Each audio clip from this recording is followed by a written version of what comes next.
The air didn't crackle with lightning, crackled with the shriek of alien plasma. The skeletons of Ferrocrete, the skeletons of skyscrapers, rained down like ash. Below, huddled behind the burning chassis of a troop carrier, Sergeant Eva Rostova watched it advance. Every fight was a sacrifice, every small win paid for in blood. The scythes just seemed unstoppable.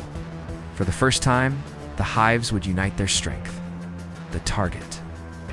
The main scythe nest in the ruins of Warsaw, the pulsating heart that coordinated all scythe activity across Europe. If you want to hear more stories of humanity's resilience and their fight for the future, make sure you subscribe and hit that notification bell. Countless other nests still scarred the face of the earth. But the victory at Warsaw changed everything. It sent a message to every survivor and to the monsters still roaming their world. It said that humanity was not going to go quietly into the night. It proved that our spirit, our courage, and our sheer stubborn ingenuity were weapons the sides had never seen coming. We were no longer just the hunted, cowering in the dark. We were survivors, we were defenders, and now we were the hunters. The war for Earth had just begun. The assault didn't start with an artillery barrage, but with a symphony of destruction. Giant speakers, salvaged from rock concert arenas, and emergency broadcast towers were placed all around the nest.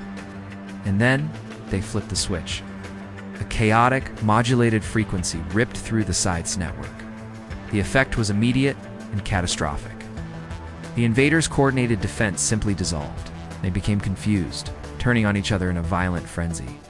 And into that chaos, human soldiers advanced. They used guerrilla tactics, striking from the rubble, exploiting the confusion, and taking the disoriented creatures out one by one. This was the ultimate showdown. Human ingenuity versus alien instinct. Like a perfectly coordinated swarm moving with a single malevolent mind. The nest's central spire, a grotesque monument of biomatter and stolen earth, shuddered and then collapsed. The battlefield was a graveyard of human and alien alike, a testament to the brutal cost of survival.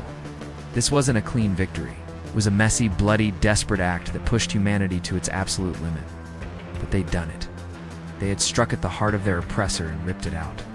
Across the continent, smaller scythe swarms, now cut off and leaderless, fell into disarray, becoming easy prey for resurgent human forces. And that, as one disgraced audio engineer figured out, was the key. Buried in a subterranean research bunker, Dr. Eris Thorne had spent years studying captured scythe parts. He found their perfect coordination wasn't telepathy, it was biological radio. A constant, high-frequency stream of clicks and whistles that connected them all. Their greatest strength was also their biggest weakness. If you could disrupt that signal, you could break the swarm. You could turn a disciplined army into a panicked, leaderless mob. Humanity had found its weapon. Not a bomb, but a frequency. A scythe. It was a 12-foot horror of glistening chitin and razor-sharp limbs. Its head a lipless mouth spitting incandescent death. Her rifle was useless against its adolescent. They'd all learned the hard way, but they weren't trying to kill it, at least not with bullets. Now she hissed into her comms.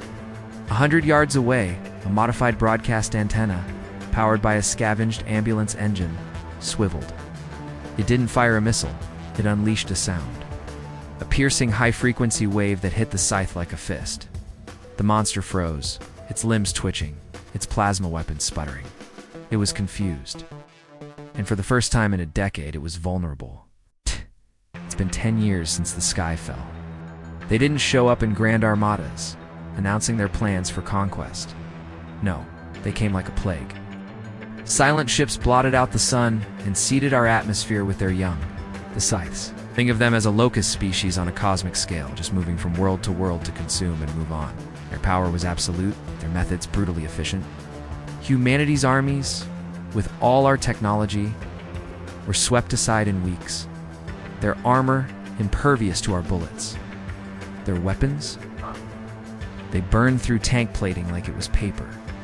The collapse was terrifyingly fast. Global communications died, governments shattered, and 90% of the human race was wiped out in the first year. The survivors were scattered, living in the ruins of our own world, calling ourselves the Hives.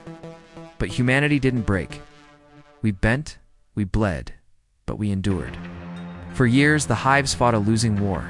The plan was insane. desperate gamble born on the brink of extinction. They called it Operation Dissonance. As the last dissonant note faded, a new sound filled the air.